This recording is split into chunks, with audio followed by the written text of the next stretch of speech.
నమస్తే, welcome to reporters time. నేను రాజశేఖర్. ప్రాంతం ఏదైనా, అంశం ఏదైనా, సందర్భం ఏదైనా, పార్టీ ఏదైనా, దానిపై సమగ్ర సమాచారం అందించడానికి మా ప్రతినిధులందరూ సిద్ధంగా ఉన్నారు. ముందు మనం నల్గొండ కిరణ్ దగ్గరికి వెళ్దాం. మా ప్రతినిధి కిరణ్ మనకు అందుబాటులో ఉన్నారు. ఇక నల్గొండ జిల్లాలో చూసుకుంటే భట్టి విక్రమార్కకు ఘన స్వాగతం పలికినటువంటి పరిస్థితి కనిపిస్తుంది. ఆయన పాదయాత్ర సుదీర్ఘంగా కాంగ్రెస్ వైపు నుంచి ఒక్కొక్క శ్రేణులు కూడా పాదయాత్రలు చేస్తున్నారు. ఇక భట్టి విక్రమార్క కొద్ది నేపథ్యంలో పాదయాత్ర చేస్తున్నారు. జిల్లాలో పాదయాత్రకు బ్రహ్మరథం పట్టినటువంటి పరిస్థితి కూడా కార్యకర్తలు కనిపిస్తుంది. ఇక ప్రధానంగా ఇక్కడ ఒక విషయం సందర్భం మాట్లాడాలి. ముందు నుంచి కూడా కాంగ్రెస్ పార్టీలో అంతర్గత కుమ్ములాట అనేది మనకి బహిర్గతం అవుతూ ఉంటుంది. చాలా సందర్భాల్లో వచ్చినటువంటి పరిస్థితి ఇక్కడ కూడా సేమ్ అలాంటి ఒక సిచ్యువేషన్ కనిపిస్తుంది. సీనియర్లు జానారెడ్డి, కోమటిరెడ్డి, ఉత్తమ్ కుమార్ రెడ్డి ఇక హాజరవుతారా లేదా అనేది ఒక సందిగ్ధత ఏర్పడినటువంటి పరిస్థితి కనిపిస్తుంది. దీనిపై పూర్తి అప్డేట్స్ మా ప్రతినిధి కిరణ్ అందిస్తారు. కిరణ్, చెప్పండి, అసలు ఏంటి ఇంతకీ కాంగ్రెస్ పార్టీలో జరుగుతుంది ఏంటి, ఇక్కడ దీనికి సంబంధించినటువంటి పూర్తి అప్డేట్స్ ఏంటి?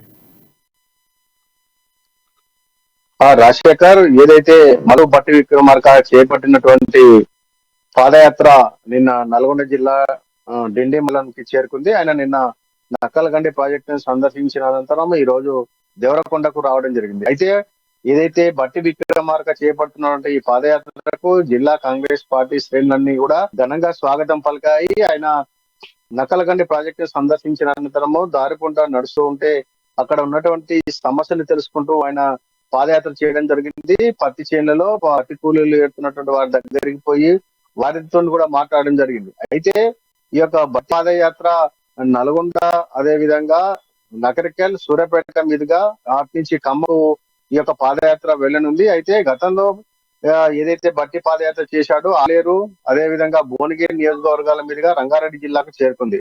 అప్పుడు ఎవరు కూడా అతనికి తగినంత స్థాయిలో బట్టి పాదయాత్ర పాల్గొని అతని సంఘీభావం తెలియదు. ఏదైతే కోమటిరెడ్డి వెంకరెడ్డి ఉన్నాడో, అదే విధంగా సీనియర్ నాయకుడు జానారెడ్డి, అదే విధంగా రామరెడ్డి, దామరెడ్డి, ఉత్తమ్ కుమార్, వీరందరూ కూడా అంటి ముట్టినట్టుగానే పాదయాత్రకు దూరంగా ఉండడం తోటి కాస్త అసంతృప్తిగా ఉన్నటువంటి బట్టి తిరిగి ఈ రోజు మళ్ళీ నల్గొండ జిల్లా వ్యాప్తంగా వారం రోజుల పాటు జరగనున్న యొక్క పాదయాత్రలో వీరి యొక్క సంఘీభావం ఉంటుందా, వీరు అతని పాదయాత్రకు మద్దతు తెలుపుతున్న దానిపైన అయితే సందిగ్ధం నెలకొంది. ఇప్పటికైతే జిల్లా అధ్యక్షుడు శంకర్ నాయక్ తో పాటు దేవరకొండ నియోజకవర్గానికి చెందినటువంటి మాజీ ఎమ్మెల్యే బాలనాయక్ అయితే ఆయన యొక్క పాదయాత్రకు అయితే స్వాగతం పలికారు. అయితే దేవరకొండ మీదుగా తర్వాత అగ్రంపూర్ నాగార్జున సాగర్ కాన్స్టిట్యున్సీ, అదేవిధంగా నల్గొండలో కోమటిరెడ్డి వెంకరెడ్డి, అదేవిధంగా నకరికల్, ఆ విధంగా సూర్యాపేట మీదుగా ఖమ్మం వెళ్తుంది. ఈ యొక్క పాదయాత్రలో ఎక్కడో ఒక చోట మరి శ్రీ నాయకులు అతనికి సంఘీభావం తెలిపి పాదయాత్రలో పాల్గొంటారా, లేకపోతే మొదటి వస్తున్నట్టుగానే ఎవరికి వారు విభేదాలు సృష్టించుకొని పాదయాత్రకు సంఘీభావం తెలపకుండా ఉంటారనేది మాత్రమైతే కార్యకర్తలు అయితే ఒక ఎంత నిరాశ అయితే నెలకొని ఉంది. ఎందుకంటే సీనియర్ నాయకులుగా చెప్పుకుంటున్నటువంటి జానారెడ్డి కావచ్చు, ఉత్తమ్ కుమార్ రెడ్డి, అదే విధంగా కోమటిరెడ్డి వెంకరెడ్డి, వీరందరూ కూడా జిల్లాలో సీనియర్ నాయకులతో పాటు తెలంగాణలో వీరందరూ సీనియర్ నాయకులుగా పాటు రాష్ట్ర నాయకత్వంలో వీళ్ళంతా కీలక పాత్ర పోషిస్తున్నారు. అయితే ఒక సీనియర్ నాయకుడు మధురకు చెందినటువంటి భట్టి విక్రమార్క సిఎల్పి లీడర్ పాదయాత్రకు సంఘీభావం తెలిపినట్లయితే జిల్లా వ్యాప్తంగా కూడా కాంగ్రెస్ కూడా బలంగా పుంజుకునే అవకాశాలు ఉన్నాయి. మరొకటి ఏంటంటే ఈ నెల సూర్యాపేటన 15న బీసీ గర్జనకు కూడా కాంగ్రెస్ పార్టీ ఆధ్వర్యంలో ఏర్పాటు చేయాలని ఒక యోచనలో ఉన్నట్టు తెలుస్తుంది. ఏదైతే మహబూబ్ నగర్, అదే విధంగా హైదరాబాద్ లో ఏదైతే బహిరంగ సభలు నిర్వహించారో, సూర్యాపేటలో కూడా బీసీ గర్జన నిర్వహించి బీసీలందరికీ కూడా కాంగ్రెస్ పార్టీ చేరువవుతుందని సంకేతాలు పంపడానికి కూడా వాళ్ళంతా సిద్ధం అవుతున్నారు. అయితే మరి యొక్క సభ పైన ఇంకా క్లారిటీ రానప్పటికీ ఈ నెల 15 నిర్వహిస్తారని అయితే ఆలోచనిస్తున్నారు.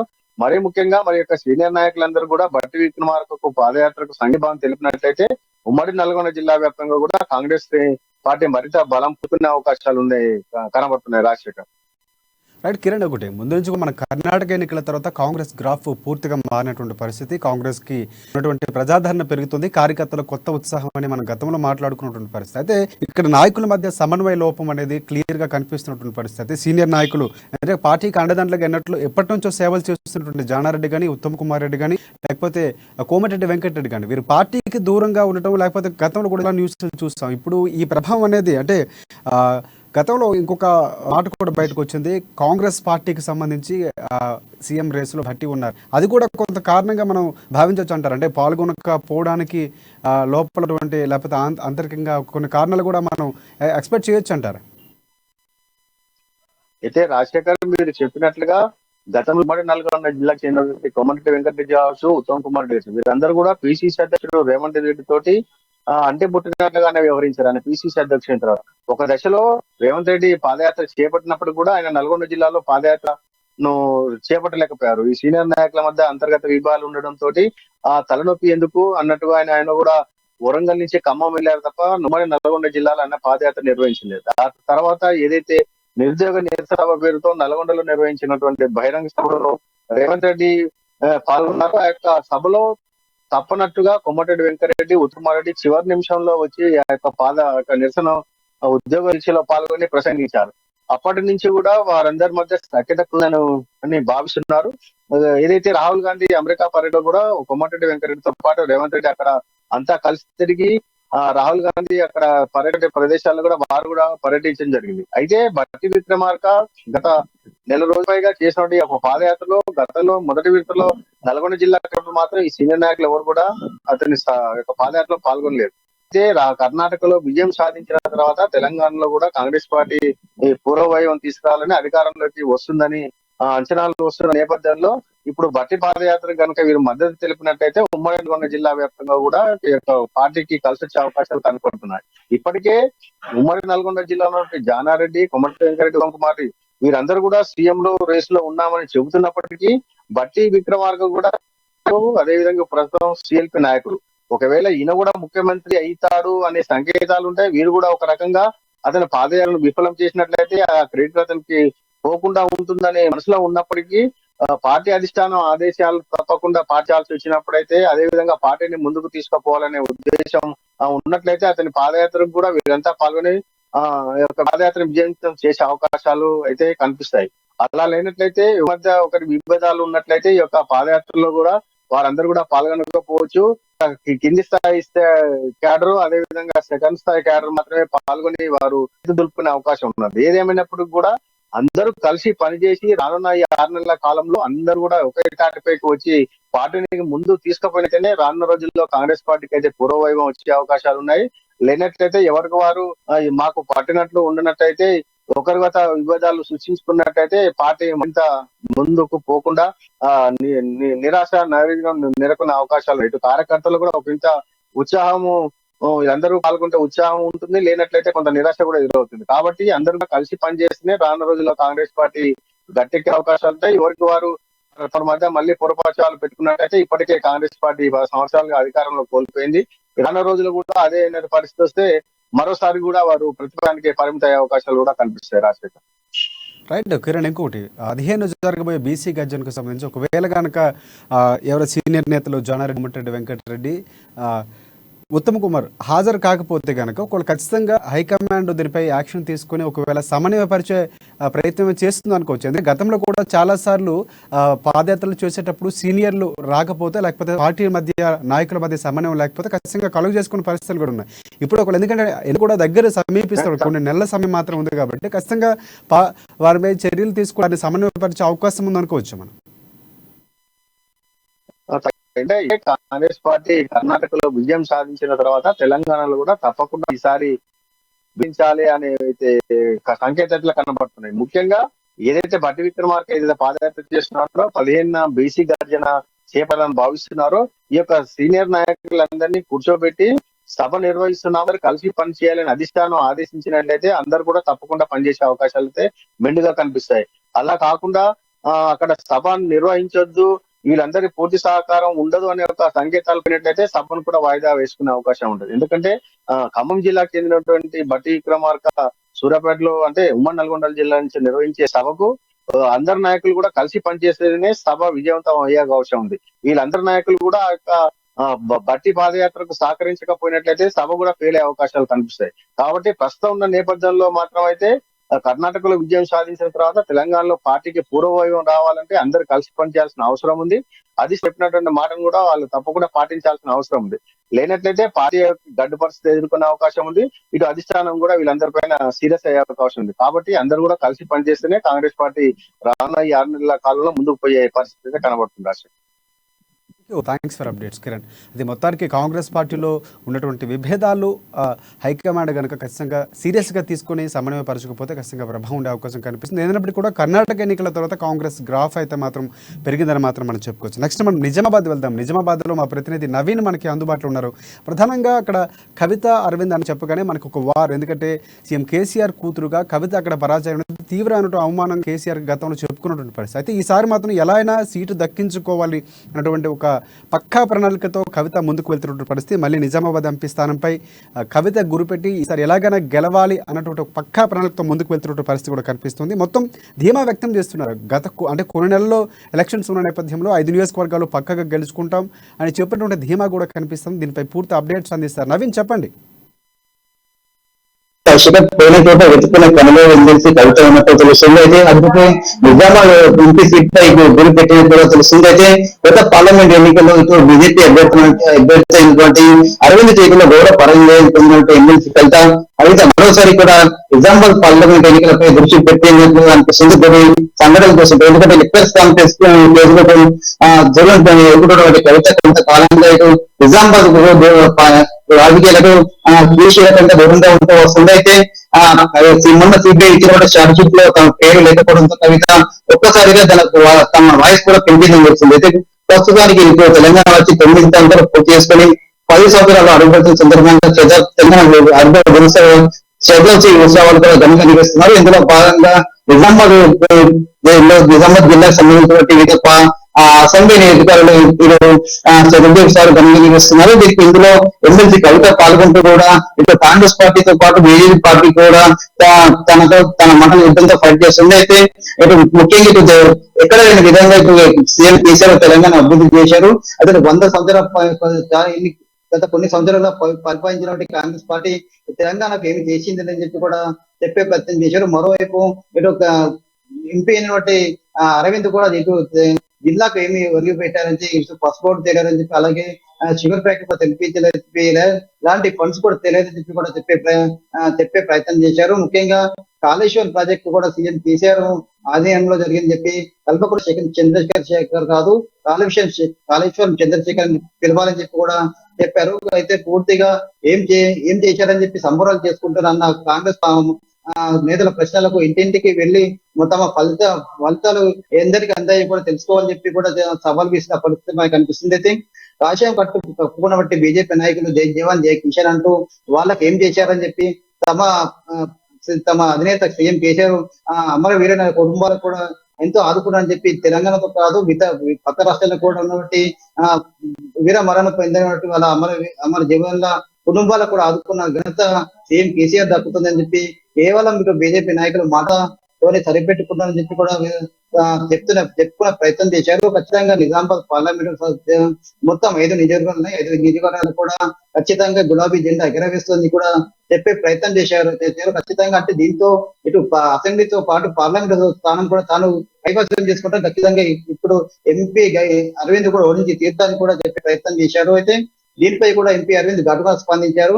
అక్కడిక్కడ కాదు, ఈ నిజామాబాద్ పార్లమెంట్ నుండే కవిత పోటీ చేయాలని చెప్పి ఆ విషయంలో కూడా ఇటు తన తండ్రిని బట్టి కేసీఆర్ ఒప్పించాలని కూడా చెప్పే ప్రయత్నం అంటూ కూడా సవాల్ విసిరాడు. ఖచ్చితంగా నిజామాబాద్ అసెంబ్లీకి సంబంధించి మొత్తం 5 అసెంబ్లీ స్థానాల్లో బీజేపీ పార్టీ జెండా వివరిస్తుందని చెప్పి ఖచ్చితంగా రెండోసారి కవితను కూడా ఓడిస్తానని చెప్పి కూడా ఎంపీ అరవింద్ చెప్తున్న పరిస్థితి కనిపిస్తుంది. వీరిద్దరు మాటలు చూస్తుంటే మళ్ళీ జరగనున్న పార్లమెంట్ ఎన్నికల్లో ఎంపీ అరవింద్ వర్సెస్ ఎమ్మెల్సీ కవిత, బీజేపీ అధినేత ఎమ్మెల్సీ అయినటువంటి కవిత మధ్యనే వారు కొనసాగుతున్నట్లుగా తెలుస్తుంది. రాజశేఖర్. రైట్ నవీన్, ఒకటి ఖచ్చితంగా సీఎం కుమార్తెగా లేకపోతే తనకంటూ తన సొంత ఇమేజ్ని నిరూపించుకోవాల్సిన సమయం, ఎందుకంటే గతంలో ఓటమి పాలైనటువంటి ఒక ముఖ్యమంత్రి తనయురాలుగా ఖచ్చితంగా గెలవాల్సినటువంటి తాడోపేడో తెలుసుకోవాల్సినటువంటి ఎన్నికలు కాబట్టి ఖచ్చితంగా గెలవడానికి ఎలాంటి వ్యూహాలు, ఎందుకంటే గతంలో ఎంపీ అరవింద్ చూసుకుంటే పసుబోర్డుకు సంబంధించినటువంటి హామీ ఒక బాండ్ పేపర్ ఇచ్చి తను ఎన్నికల్లోకి వెళ్ళినటువంటి పరిస్థితి, ప్రజలు దాని మీద ఓటేస్తారని బీజేపీ సంబంధించినటువంటి ఎంపీ అరవింద్పై విమర్శలు చేసినటువంటి పరిస్థితులు ఉన్నాయి. అలాంటి విమర్శలు ప్రతి విమర్శలు వ్యూహాలుగా చేసుకునే పసుబోర్డు ప్రాథమికంగా ముందుకు వెళ్ళే అవకాశం ఉందంటారు. ఎందుకంటే ప్రధానంగా ఒక వ్యూహంతో వెళ్ళకపోతే ఖచ్చితంగా ఎన్నికల్లో ఓటమి పాలైతే మాత్రం పూర్తి స్థాయిలో కేసీఆర్ పై కూడా ప్రభావం కనిపించే అవకాశం ఉంటుంది. ఎందుకంటే సొంత కూతురే గెలవలేని పరిస్థితి ఉందంటే కొంతవరకు చేటు అని చెప్పుకోవచ్చు. ఎస్, దానిపై ఎలాంటి వ్యూహాలతో వెళ్ళే అవకాశం ఉంది అనుకోవచ్చు మనం? ఖచ్చితంగా చెప్పొచ్చు. ఎందుకంటే మొన్న గతంలో జరిగినటువంటి పార్లమెంట్ కింద ఘోర పరాజయమైనటువంటి కవిత పూర్తిగా ఇటు ఆ పరవంతో కూడా పూర్తిగా జిల్లా కూడా దూరం అయితే వస్తుంది. ఎమ్మెల్సీ అయిన తర్వాత కొన్నాళ్ళ తర్వాత కూడా నిజామాబాద్ జిల్లాలో తన వివరాలను కూడా పదుపు పెడుతూ వస్తుంది. ఇందులో భాగంగా ఇటు జరుగుతున్నటువంటి శతాబ్ది ఉత్సవాల్లో కూడా తనకు అనుకూలంగా మార్చుకునే ప్రయత్నం చేస్తుంది. ఎందుకంటే ఇటు ఎంపీ అరవింద్ పాస్పోర్ట్ 100 రోజుల్లో తెస్తాను అని చెప్పి కూడా బాండ్ పేపర్ రచించారు. బాండ్ పేపర్ రాసించి కూడా ఇంతవరకు తేలేదని చెప్పి కూడా ప్రధాన అవసరంగా కూడా ఎక్కువ ఇటు ప్రజలకు తీసుకెళ్లే ప్రయత్నం చేస్తున్నారు. ఖచ్చితంగా ఇప్పుడు ఎంపీ అరవింద్ కూడా 9 ఏళ్ల పాలనలో ఎలాంటి ఒరగ పెట్టింది ఏది లేదు. పసుపోటు విషయంలో కూడా ఇటు రైతులు కూడా చాలా మంది ఇబ్బంది పడుతున్నారు. వారికి పసుపోటు తెస్తానని చెప్పి ఆశలు పెట్టారు. పసుపోటు తేకపోవడంతో ఇటు వారికి పూర్తిగా గిట్టుబాటు ధర కూడా రావడం లేదని చెప్పి కూడా ప్రధానంగా ఇదే అర్థాన్ని కూడా ఎక్కిపెట్టి ప్రజలకు వెళ్ళే ప్రయత్నం చేస్తున్నారు. అయితే ప్రజలను కూడా శతాబ్ది ఉత్సవాలకు కూడా భాగంగా ప్రజలకు తన వైపు తిప్పుకునే ప్రయత్నం చేస్తున్నారు. అయితే ఖచ్చితంగా ఇప్పుడు మొదటిసారి జరుగుతున్న పార్లమెంట్ ఎన్నికల్లో రెండోసారి ఓడిపోతే మాత్రం ఖచ్చితంగా ఇటు పూర్తిగా అవమానంతో తలదించుకునే పరిస్థితి ఉంది. ఎందుకంటే సీఎం కేసీఆర్ కూతురుగా, అలాగే నిజామాబాద్ లో ఇటు ఒక నిజామాబాద్ లో ఆడబిడ్డగా కూడా ఇటు కవిత కూడా చేరిష్మా ఉంది. ఎందుకంటే ఇటు రెండోసారి అయిపోతే మాత్రం ఖచ్చితంగా పూర్తిగా రాజకీయాలకు కూడా దూరం ఉండే పరిస్థితి మాత్రం సీఎం కేసీఆర్ కూతురుగా ఒక పేరున్నటి కవిత రెండోసారి ఖచ్చితంగా గెలిచేందుకు కూడా ఎలాంటి ఎలాంటి అస్త్రాలను కూడా పక్కన పెట్టకుండా ఖచ్చితంగా ఎంపీ అరవింద్ పై పోటీ చేసి కలుస్తారని చెప్పి ధీమా వ్యక్తం చేస్తున్న పరిస్థితి మాత్రం కనిపిస్తుంది. నవీన్, ఇంకోటి అంటే గతంలో చూసుకుంటే ఢిల్లీ మద్యం కేసుకు సంబంధించి ప్రధాన నిందితురాలుగా ఉందని అలా చాలా వరకు న్యూస్లో వచ్చినటువంటి పరిస్థితి, ఆమె ఎంక్వైరీ కూడా ఎదుర్కొన్నటువంటి పరిస్థితి. ఆ ప్రభావం ఖచ్చితంగా కనిపిస్తుంది. ఎందుకంటే బీజేపీ ఢిల్లీ వెళ్ళిన తర్వాత, అంటే ఢిల్లీ అక్కడికి వెళ్ళి బీజేపీపై వార్ చేస్తూ ఆమె రిజర్వేషన్లపై పోరాటం చేసినటువంటి పరిస్థితి కూడా ఉంది. కానీ కొన్ని రోజులుగా ఆమె స్తబ్దుగా ఉండడం, మళ్ళీ ఈ మధ్య యాక్టివ్ అయినటువంటి పరిస్థితి కూడా ఉంది. అంటే మొత్తం ఇదంతా వ్యూహంగానే మనం భావించవచ్చు అంటారా? ఖచ్చితంగా. ఎందుకంటే ఢిల్లీ లిక్కర్ స్కామ్లో ఆ అవమాన భారంతో కూడా కొంతకాలంగా కూడా రాజకీయాలకు క్రియాశీలకు రాజకీయాలకు దూరంగా ఉంటూ వస్తుంది కవిత. అయితే సిబిఐ ప్రవేశపెట్టిన ఛార్జ్షీట్ లో తన పేరు లేకపోవడంతో ఊపిరి పీల్చుకున్న కవిత మరోసారి ఎన్నికలకు తన వివరణకు పదును పెట్టే ప్రయత్నం చేస్తుంది. అయితే ఖచ్చితంగా దీనికి కూడా ఇప్పుడు ఎంపీ అరవింద్ కూడా దీనిపై ప్రత్యేక దృష్టి పెట్టారు. అయితే లిక్కర్ మాఫియాలు ఇరుకున్నటువంటి నాయకురాలు తమకు ప్రజలకు అవసరం లేదు, ప్రజల సేవ చేసే నాయకులు కావాలని చెప్పి కూడా లిక్కర్ ఫ్యామిలీని ప్రధానంగా అస్త్రంగా చేసుకుంటూ కూడా ఇప్పుడు అరవింద్ కూడా ప్రజలకు వెళ్ళే ప్రయత్నం చేస్తున్నారు. అయితే ఖచ్చితంగా ఇటు ఎమ్మెల్సీ కవిత తన 5 సంవత్సరాల పాలన ఎలాంటి అభివృద్ధి కార్యక్రమం చేపట్టాలని చెప్పి ముఖ్యంగా ఇటు షుగర్ ఫ్యాక్టరీ తెప్పిస్తున్నారు, ఇంకా తెప్పించే ప్రయత్నం కూడా చేయలేదని చెప్పి పూర్తిగా సీఎం కేసీఆర్ కూతురుగా ఉన్న కవిత కూడా ఎలాంటి ఫండ్స్ కూడా కేంద్రం నుండి ఎలాంటి ఫండ్స్ కూడా తేయలేదని చెప్పి కూడా ఇటు ఎంపీ అరవింద్ కు ప్రజలకు వెళ్ళి ప్రయత్నం చేస్తున్నారు. మొత్తం మీద చూసుకున్నట్లయితే నిజామాబాద్ జిల్లాలో వీరిద్దరి మధ్య కాస్త రాజకీయ వేడి రగులుదని చెప్పవచ్చు. Rajasekhar, right. Thanks for updates Naveen.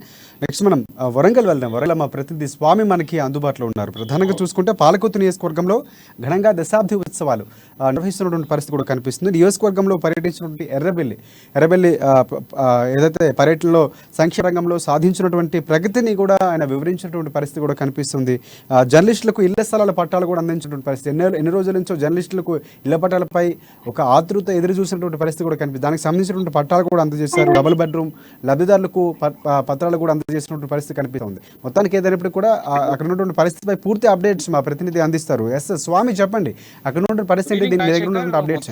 చూసుకుంటే జనగామ జిల్లా పాలకుర్తి నియోజకవర్గంలోని మంత్రి ఎర్రబెల్లి దయాకర్ రావు అయితే ఆ పాలకుర్తి నియోజకవర్గంలో దశాబ్ది ఉత్సవాలను కూడా ఒక అంగరంగ వైభవంగా ఆయన నేతృత్వంలో కూడా పండుగ ఉత్సవాల వాతావరణం అయితే జరుగుతున్న నేపథ్యం కనపడతా ఉంది. మొత్తానికి చూసుకుంటే కూడా ఇవాళ ఆ సంక్షేమ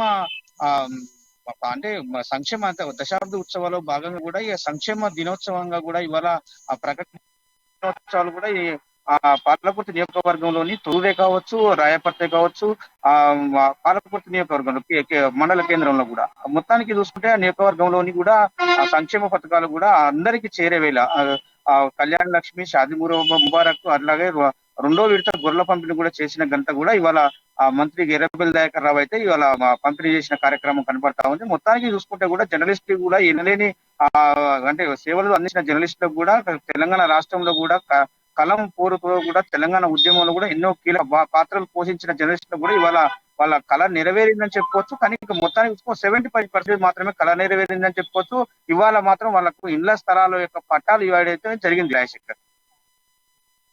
ప్రధానంగా చూసుకుంటే పాలకొత్తు నియోజకవర్గానికి సంబంధించినటువంటి దశాబ్ద ఉత్సవాలు అంటే జరిగినటువంటి అభివృద్ధి సంక్షేమ పథకాలు లేకపోతే సంక్షేమాన్ని కూడా ప్రదర్శించే ప్రయత్నం చేస్తున్నారు. అంటే ఇదే నేపథ్యంలో అక్కడ ఉన్నటువంటి నేతలు ఎవరైతే ఉన్నారో ప్రతిపక్ష నేతలు కూడా వారికి సంబంధించినటువంటి ఒక హెచ్చరికలు కూడా జారీ చేసే అవకాశం ఉంది. ఎందుకంటే దశాబ్ద ఉత్సవాల్లో వారు కూడా పాల్గొనవలసినటువంటి పరిస్థితి కూడా ఉంది. కానీ కేవలం అధికారికి సంబంధించినటువంటి పార్టీ సంక్షేమం సంబంధించినటువంటి కార్యక్రమాలు మాత్రమే రూపకల్పన చేస్తున్నటువంటి పరిస్థితి కూడా ఉంది.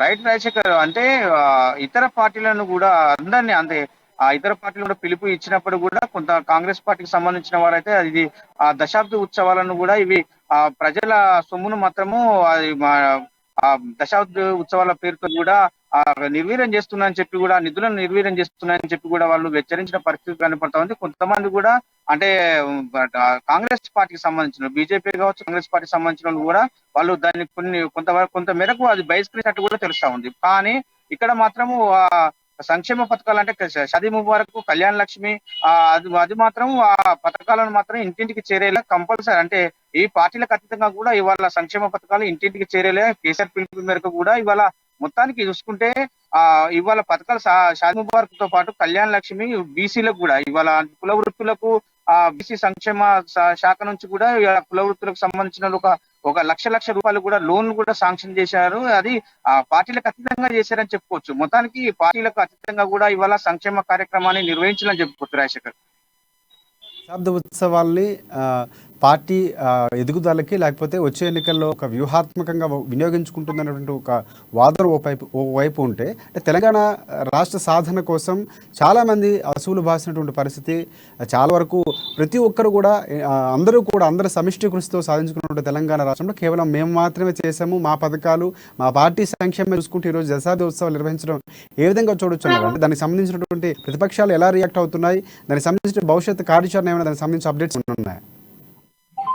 రైట్ రాజశేఖర్, ఇప్పుడు జనగామ జిల్లా బచ్చన్నపేటకు సంబంధించిన ఒక తెలంగాణ అంటే బచ్చన్నపేట ఒక గ్రామంలోని కూడా ట్యాంకీ అంటే తెలంగాణ అనే ఒంటి పైన మొత్తం తెలంగాణ నినాదాలు రాసుకుని కూడా ట్యాంకీ పై నుంచి దునికిన నేపథ్యంలో ప్రత్యేక తెలంగాణ రాష్ట్రం సాధన కొరకు ఆయన ఆత్మహత్య యత్నం చేసిన పరిస్థితి కనపడతా ఉంది. అతనికి కూడా అంటే మా కుటుంబాలను కూడా మర్చినది దశాబ్ద ఉత్సవాలలో కనీసం అమరుల త్యాగాలను ఏర్పడ్డ తెలంగాణలో మాకు పిలుపు రాలేదని చెప్పి కూడా కొన్ని అంటే కాంగ్రెస్ పార్టీ కావచ్చు బీజేపీ పార్టీ కావచ్చు వాళ్ళ తరపు నుంచి ఆరోపిస్తున్నప్పుడు కూడా ఇది మాత్రము తెలంగాణ రాష్ట్ర ప్రభుత్వం మాత్రం ఇది రాజకీయ కోణంగానే చూస్తుందని చెప్పుకోవచ్చు. మొత్తానికి కుటుంబాలకు అండదండలుగా ఉంటా అని చెప్పి పార్టీల వైపు నుంచి కూడా మీరు పోరాటం చేస్తే మాత్రం మేము అంటే దగ్గరికి రానియకుండా కూడా వీళ్ళని చేస్తున్న పరిస్థితి కూడా కనపడుతుంది. ఇది ఒక పార్టీ వ్యతిరేకంగానే అంటే పార్టీ ఎట్లాగూ కూడా కార్యక్రమాలను కూడా వ్యతిరేకిస్తుంది, ఈ పార్టీ కోణంలో కూడా చూస్తుంది. ఈ ప్రతిపక్షాలు ఎప్పటికీ వ్యతిరేకిస్తున్నాయి పార్టీ కార్యక్రమాలు కానీ మన ప్రభుత్వం చేసిన సంక్షేమ కార్యక్రమాలు కానీ వ్యతిరేకం అందులో భాగంగానే కూడా చెప్పుకున్న వస్తున్న నేపథ్యం కనపడుతుంది Rajasekhar. Thanks for update Swamy. Next మనం ఖమ్మం వెళ్దాం. అక్కడ మా ప్రతినిధి నవీన్ మనకి అందుబాటులో ఉన్నారు. ప్రధానంగా చూసుకుంటే ముందు నుంచి కూడా ఖమ్మంలో రాజకీయం పొంగులేటి మార్పు ఆయన ఎప్పుడైతే పార్టీ నుంచి బయటకు వచ్చారో అప్పటి నుంచి కూడా రసాభాసంగా మారినటువంటి పరిస్థితి, రోజుకు ఒక అప్డేట్తో ఏం జరుగుతుందనే ఒక ఇంటెన్షన్ అయితే మాత్రం ఖచ్చితంగా ఉన్నటువంటి పరిస్థితి. ఇప్పుడు కూడా అలాంటి పరిస్థితి ఒకటి ఈ నెల 15 అమిత్ షా పర్యటించిన నేపథ్యంలో అక్కడ బండి సంజయ్ పర్యటించడం, దానికి సంబంధించిన ఏర్పాట్లు చేస్తూ ఉండడం, ఇక్కడ పార్టీ మార్పుపై ఒక నిర్ణయం అనుచరులతో పొంగులేటి సమావేశం కూడా నిర్వహించడం తెలుస్తుంది. దీనిపై పూర్తి అప్డేట్స్ ఏంటి నవీన్ చెప్పండి. రాజశేఖర్, ఏదైతే ఉమ్మడి ఖమ్మం జిల్లాలలో రాజకీయాలు వేడెక్కాయని చూడొచ్చు. ముఖ్యంగా మనం చూసుకుంటే పొంగులేటి శ్రీనివాస్ రెడ్డి అధికార బీఆర్ఎస్ పార్టీ నుంచి బహిష్కృతుడైన తర్వాత ఆయన ఏ పార్టీలో చేరతాడు అనే ఒక ప్రశ్న అయితే ఉమ్మడి ఖమ్మం జిల్లాలో నెలకొన్న నేపథ్యంలో ఈ రోజు పొంగులేటి శ్రీనివాస్ రెడ్డి ఆయన ముఖ్య అనుచరులతోటి ఖమ్మంలో అయితే ఒక సమావేశం అంటే ముఖ్య అనుచరుల సమావేశం కూడా ఏర్పాటు చేశారు. అయితే అదే విధంగా బీజేపీ పార్టీ తరఫున అంటే కేంద్ర హోంశాఖ మంత్రి ఏదైతే అమిత్ షా ఈ నెల 15వ తారీఖున ఖమ్మంలో భారీ బహిరంగ సభ చేపట్టిన నేపథ్యం నేపథ్యంలో ఈ యొక్క బహిరంగ సభ సన్నాహక సమావేశాలలో పాల్గొనేందుకు, అదే విధంగా బహిరంగ సభ ఏర్పాటు చేస్తున్నటువంటి స్థలాన్ని పరిశీలించేందుకు గాను తెలంగాణ రాష్ట్ర అధ్యక్షుడిగా ఉన్నటువంటి బండి సంజయ్ ఖమ్మంలో అయితే పర్యటించిన పరిస్థితి కూడా ఉన్నాయి.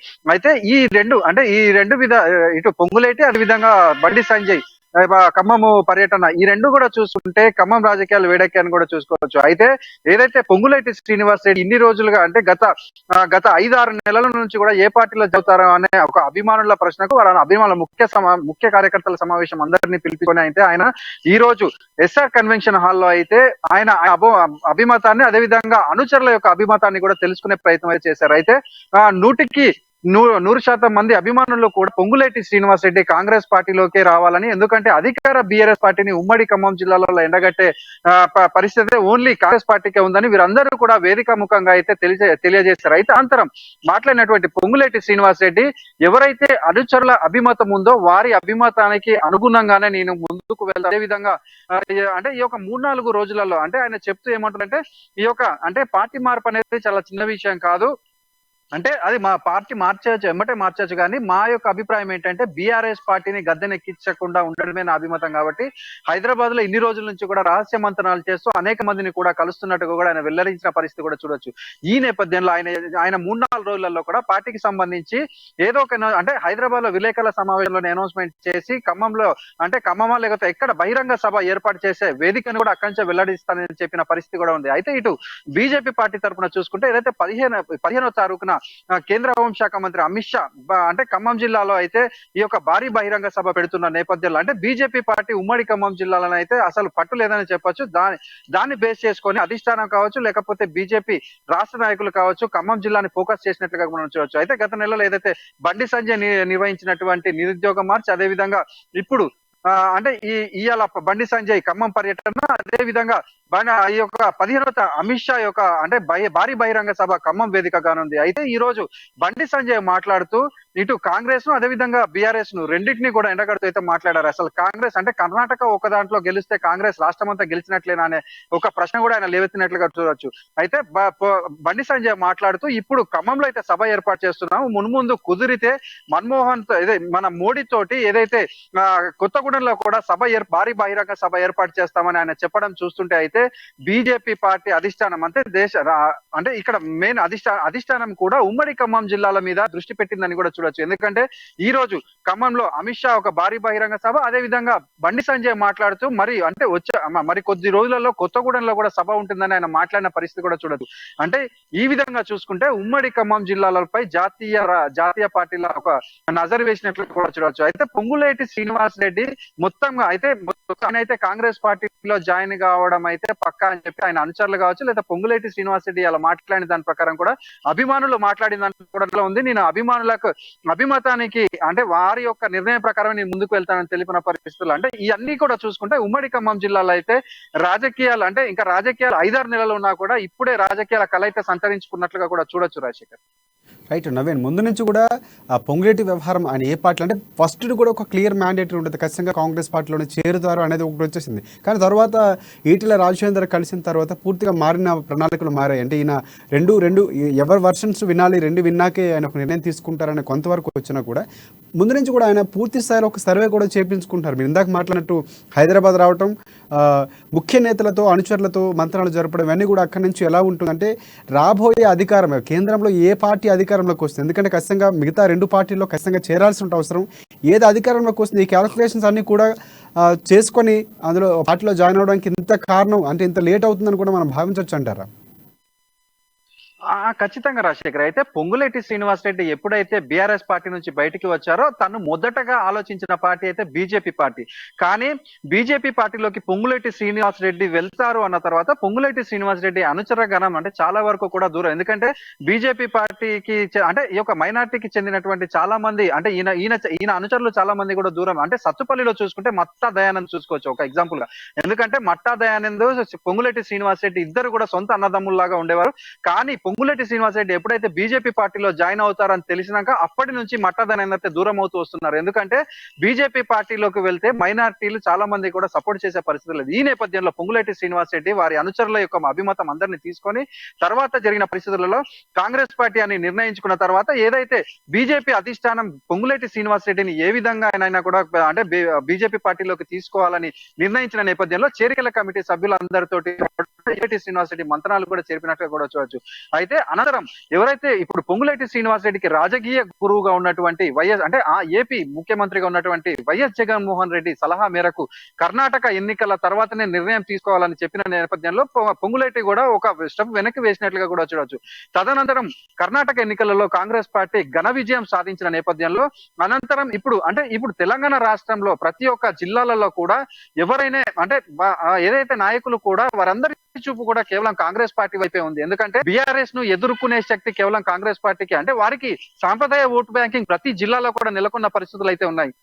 ఈ నేపథ్యంలో ఇప్పుడు పొంగులేటి శ్రీనివాసరెడ్డి అంటే అనుచరులు కావచ్చు, లేకపోతే ఆయన సన్నిహితులు కావచ్చు, అటు ఆయన రాజకీయ గరువు అయినటువంటి వైఎస్ జగన్మోహన్ రెడ్డి చెప్పిన సలహాల మేరకు ఆయన కాంగ్రెస్ పార్టీలో జాయిన్ కావడానికి అయితే నిర్ణయించుకున్నట్టుగా కూడా చూడొచ్చు. అయితే పొంగులేటి శ్రీనివాసరెడ్డి అభిమతం ఏంటంటే ఆయన ఒక్కడే పార్టీ మారడం కాకుండా ఆయనతో పాటు బలమైన నాయకులందరినీ కూడా కాంగ్రెస్ పార్టీలో చేర్పించినట్లయితే ఈ యొక్క బీఆర్ఎస్ పార్టీని అయితే గద్దె దింపడానికి అదొక మార్గంగా అయితే ఆయన చూస్తున్నట్లుగా కూడా చూడొచ్చు. ఈ నేపథ్యంలో ఇన్ని రోజులుగా ఆయన అంటే డీల్ చేసుకుంటూ వస్తున్న పరిస్థితి కూడా మనం చూడొచ్చు.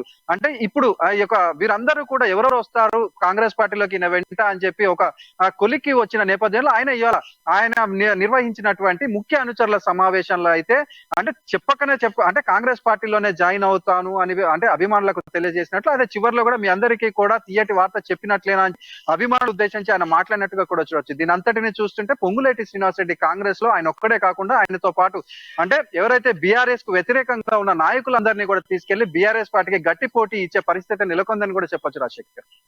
రైట్ నవీన్, ఫైనల్గా చూసుకుంటే అంటే ఏదైతే అమిత్ షా బహిరంగ సభకు సంబంధించినటువంటి ఏర్పాట్లు బండి సంజయ్ చేయడం ఇదంతా వ్యవహారం చూసుకుంటే ఖచ్చితంగా ఈ సభలో ఏమైనా పొంగులేటి వ్యవహారంపై మాట్లాడే అవకాశం ఉందనుకుంటారు. అంటే క్లియర్గా మనకి కాంగ్రెస్ పార్టీలో చేరే అవకాశాలు ఎక్కువగా కనిపిస్తున్న నేపథ్యంలో మనం ఇప్పుడు మాట్లాడుకున్న మొత్తం విషయాల్లో అంటే ఒకవేళ నిజంగా కాంగ్రెస్ పార్టీలో చేరితే ఖచ్చితంగా ఇటువైపు నుంచి అమిత్ షా వచ్చిన తర్వాత అలాంటివి ఏమైనా అంటే ఖమ్మం జిల్లాకు సంబంధించినటువంటి పొంగులేటి వ్యవహారం చాలా హాట్ టాపిక్గా మారినటువంటి పరిస్థితి, ఖచ్చితంగా ఏమైనా కామెంట్స్ చేసే అవకాశం ఉందంటారా? అయితే ఈ రోజు బండి సంజయ్ కూడా అంటే ఖమ్మంలో పర్యటించిన నేపథ్యంలో డైరెక్ట్ గా పొంగులేటి గురించి ఎక్కడ మాట్లాడిన సందర్భం అయితే లేదు. కాకపోతే ఏదైతే కాంగ్రెస్ పార్టీ ఎక్కడ ఉంది అనే ఒక ప్రశ్న అయితే లేవనెత్తినట్లుగా కర్ణాటక అంటే అన్ని రాష్ట్రాల్లో కూడా కాంగ్రెస్ వస్తుందా అంటే వస్తుందా అనే ఒక ప్రశ్నను కూడా లేవెత్తినట్లు, అదే విధంగా బీజేపీ పార్టీ బలపడుతుందని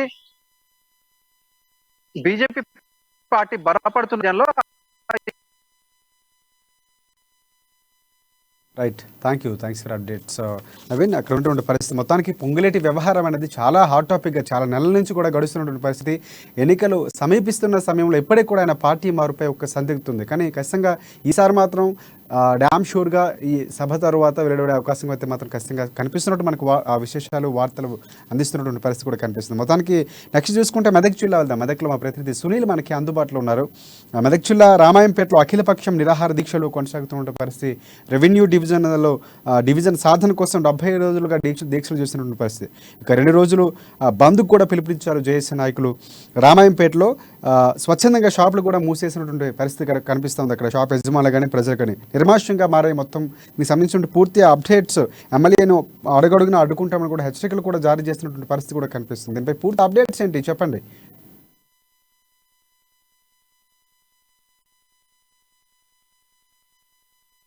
పక్షం ఆధ్వర్యంలో చేస్తున్నటువంటి రిలే నిరాహార దీక్షలతో పాటు 48 గంటల బంద్కు కూడా జేఏసీ నేతలు పిలుపునిచ్చిన పరిస్థితి ఉంది. ఈ నేపథ్యంలో మొదటి రోజు అయినటువంటి ఈ రోజు బంద్ ప్రశాంతంగా అదేవిధంగా విజయవంతంగా కూడా కొనసాగిందని చెప్పవచ్చు. మరోవైపు రేపు కూడా బంద్ కొనసాగే అవకాశం ఉంది. మరోవైపు వాణిజ్య వ్యాపార సంస్థలు కూడా మూతపడ్డాయి. మరోవైపు పలు కుల సంఘాలతో పాటు యువజన సంఘాలు, ప్రతిపక్ష పార్టీల నేతలు కూడా బంద్కు సంఘీభావం వ్యక్తం చేసిన పరిస్థితి ఉంది.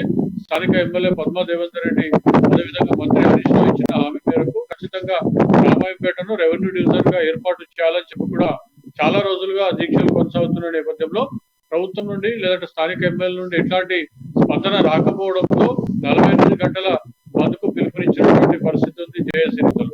మరోవైపు బంద్కు స్పందించకపోతే ఆందోళన ఉధృతంగా మరోవైపు మళ్ళిస్తామని చెప్పి కూడా జేఏసీ నేతలు చెప్తా ఉన్న పరిస్థితి ఉంది. మరోవైపు జేఏసీ చేస్తున్నటువంటి దీక్షలకు కాంగ్రెస్ బీజేపీ జిల్లా అధ్యక్షులు కూడా మద్దతు పలికిన పరిస్థితి ఉంది. రామాయపేటకు వచ్చారు. అదేవిధంగా దీక్షలు చేస్తున్న వారికి కూడా మద్దతు పరిస్థితి ఉంది. ఖచ్చితంగా రామాయపేటను రెవెన్యూ డివిజన్ గా ఏర్పాటు చేయాలని కూడా వారు డిమాండ్ చేసిన పరిస్థితి ఉంది. మరోవైపు మీరు బంధుకు కానివ్వండి లేదంటే రోజు జరుగుతున్నటువంటి రిలే దీక్షలకు మాత్రం ప్రతిరోజు మద్దతు పెరుగుతా ఉంది. వివిధ వర్గాల నుండి మద్దతు వస్తున్నటువంటి పరిస్థితి ఉంది. మరోవైపు రెవెన్యూ డివిజన్ సాధించే వరకు తమ ఉద్యమం ఆగదని చెప్పి కూడా చెప్తున్నటువంటి పరిస్థితి ఉంది. Rajasekhar, right, thanks for update. Sunil, next మనం కరీంనగర్ వెళ్దాం. అక్కడ మా ప్రతినిధి శ్రీకాంత్ మనకి అందుబాటులో ఉన్నారు. ప్రధానంగా చూసుకుంటే ముందు నుంచి చాలా సందర్భాల్లో మనం విన్నాం సైరన్లు అనేవి ఎవరు వాడాలి ఎవరు వాడకూడదు దీనిపై ఒక అస్పష్టత ఉంది. చాలామంది రాజకీయ నాయకులు వాడుతున్నటువంటి పరిస్థితి. తాజాగా పోలీసులకు వాహనాలకు వాడాల్సినటువంటి ఒక సైరన్ సంబంధించినటువంటి ప్రైవేట్ వ్యక్తులు సైరన్ వేసుకుని తిరుగుతున్నటువంటి వైన కనిపిస్తుంది. ఒక మహిళ కూడా తాజాగా కారుకు పోలీస్ సైరన్ పెట్టుకుని హల్చల్ చేస్తున్నటువంటి పరిస్థితి కూడా ఉంది. దీనిపై పూర్తి అప్డేట్స్ ఏంటి శ్రీకాంత్ చెప్పండి. Thank you Rajasekhar. ఏదైతే పోలీసు డిపార్ట్మెంట్ కు సంబంధించి ఎమర్జెన్సీ సమయంలో వినియోగించాల్సిన సైరన్ కి సంబంధించి విచ్చలవిడిగా ఎవరు పడితే వాళ్ళు కూడా వినియోగిస్తున్న పరిస్థితులు అయితే నెలకొన్నాయని చెప్పొచ్చు.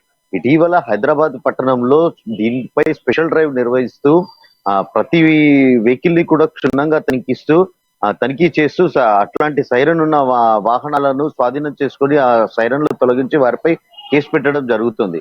అంటే మనం తాజాగా ఈ రోజు కరీంనగర్ లో జరిగిన సంఘటన ఒక ఎర్టిగా వాహనం ఏదైతే ఉందో గవర్నమెంట్ డ్యూటీ అని కూడా ఆ వాహనానికి రాసి ఉండి ఆ ప్రైవేటు అందులో ఎవరైతే అధికారి కాకుండా అధికారికి సంబంధించిన బంధువులు ఆ వాహనంలో తిరుగుతూ అంటే మామూలుగా వెళితే ఎవరి కంట పడకుండా ఏదైనా అది ఒక పెద్ద ఇష్యూ అయి కాకపోయేది ఉండే. కాకపోతే ఆ వాహనానికి సంబంధించిన డ్రైవర్ మాత్రం ఒక డబుల్ హారన్తో అంటే అతి పెద్ద శబ్దం చేస్తూ ఒక వాహనానికి మనం విజువల్స్ లో చూడొచ్చు. ముందర 2 హారన్లు పెద్ద హారన్లు ఉన్నాయి.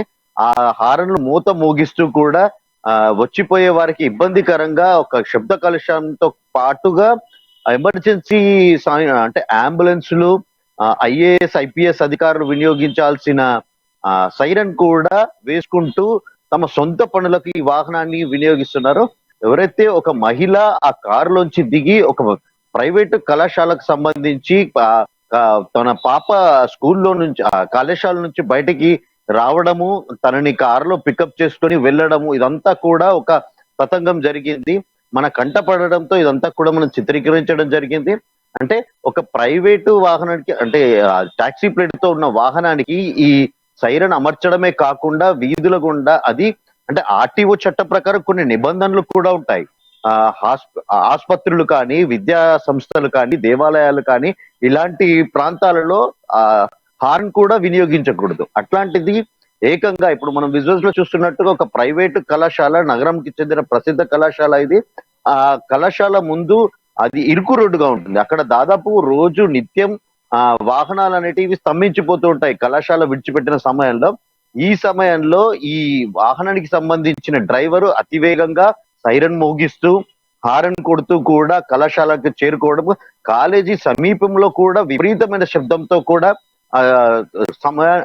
అక్కడికి చేరుకోవడం జరిగింది. చేరుకున్న వెంటనే ఒక మహిళ కారులో నుండి దిగి తనకు సంబంధించిన ఒక విద్యార్థిని అయితే తీసుకుని వచ్చే కారులో ఎక్కిన తర్వాత రోడ్డుకు అడ్డంగా అంటే ఎదురుగా వాహనం వస్తున్నప్పటికీ కూడా ఒక అధికారి అంటే ఆ కారులో సైరన్ ఉంది అనే ధీమాతో ఆ కారుకు అడ్డుగా పెట్టి సైరన్ అంటే మనం కారులో చూడొచ్చు. ముందుర ఒక పోలీసుకు సంబంధించిన క్యాప్ అయితే విధి నిర్వహణలో ఉండాల్సిన క్యాప్ అది మిస్యూజ్ అవుతుందని కూడా చెప్పొచ్చు. అంటే ఆ కారు ఉండి సైరన్ వేస్తే మమ్మల్ని ఎవరు ఏం చేయలేరు అంటూ కూడా వాళ్ళు ఒక ధీమాగా ఆ కారులో ప్రయాణించడం అయితే జరిగింది. అంటే అక్కడ ఉన్న వాళ్ళంతా కూడా తీవ్రమైన ఎండలు, కరీంనగర్ లో దాదాపు 40-45 డిగ్రీల ఎండలు కాస్తున్నాయి. ఈ కళాశాల విడిచిపెట్టే సమయంలో దాదాపుగా కుటుంబ సభ్యులంతా కూడా తమ పిల్లల్ని తీసుకెళ్లడానికి అక్కడ వేచి ఉండాల్సిన పరిస్థితులు ఉంటాయి. ఇలాంటి సమయంలో ఈ వాహనం ఎదురుగా వచ్చి అడ్డు పెట్టడమే కాకుండా కాస్త రాకపోకలకు స్తంభింపజేసింది. అంటే అక్కడ ఉన్న వారంతా కూడా తీవ్ర అసంతృప్తి వ్యక్తం చేశారు. కాకపోతే తిరిగి ప్రశ్నించలేకపోయారు. ఆ వాహనంలో పోలీస్ కి సంబంధించిన యాప్ ఉండడమే కాకుండా ఆ సైరన్ రావడంతో ఎందుకులే మా గొడవ పెట్టుకోవడం ఎందుకు, మళ్ళీ తమ మీద ఎలాంటి కేసులు పెడతారని భయానికి ఎవరు కూడా ప్రశ్నించకపోగా వాళ్ళకు వాళ్ళు అసహనం వ్యక్తం చేసుకోవాల్సి వచ్చింది. అంటే అధికారులది రాజ్యంగా నడుస్తుందని చెప్తూ కూడా వాళ్ళు వాపోయిన పరిస్థితి అయితే అక్కడ నెలకొంది రాజశేఖర్. రైట్ శ్రీకాంత్, ఆ మహిళ ఎవరు, మహిళకు సంబంధించిన డీటెయిల్స్తో పాటు పోలీసులు ఎలాంటి యాక్షన్ తీసుకున్నారు ఏమైనా దానికి సంబంధించిన సమాచారం ఉంది? ఎందుకంటే ఒక ఇర్రెస్పాన్సిబుల్గా బిహేవ్ చేసినటువంటి ఆ మహిళపై ఎలాంటి చర్యలు తీసుకున్నారో దానికి సంబంధించినటువంటి అప్డేట్స్ ఏమైనా పోలీసులు ఇచ్చారా?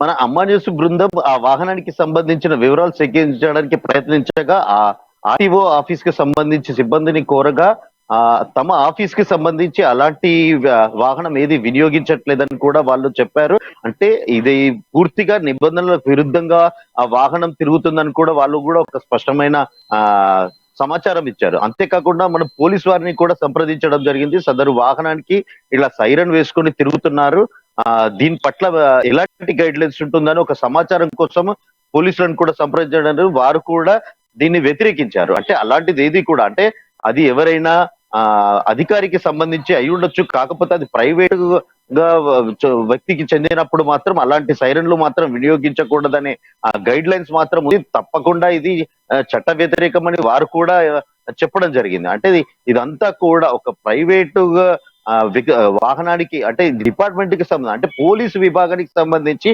నెంబర్ లోనే మనకి ఒక స్పష్టత వస్తుంది. అంటే పోలీస్ విభాగానికి చెందిన నెంబర్ లో సిరీస్ ద్వారా ఇది పోలీస్ వాహనం అని చెప్పేసి గుర్తుపట్టు, PA అనే సిరీస్ లో ఒక వాహనము, అంటే పోలీస్ విభాగానికి సంబంధించిన వాహనాలు అయితే రిజిస్ట్రేషన్ లో ఉంటాయి. కాకపోతే నెంబర్ కి సంబంధించి ఏది లేదు. ఏదైనా ఆరా తీసినప్పటికీ కూడా అలాంటిది ఏది కూడా లేదు. వాళ్ళు తప్పకుండా చర్యలు అయితే తీసుకుంటామని చెప్పు.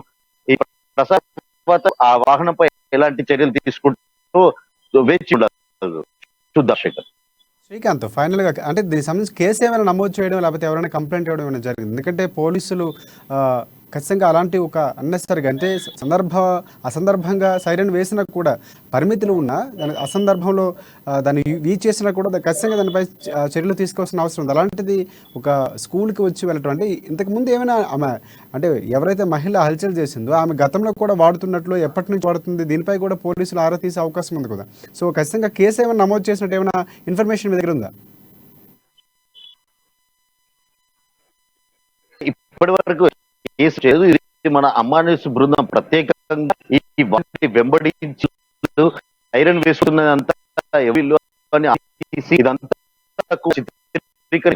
అంటే ఈ సంబంధించి ప్రైవేటు వ్యక్తి, ప్రభుత్వ అధికారుల, పోలీసు సంబంధించి కూడా ప్రత్యేకంగా ఇదంతా కూడా సేకరించింది.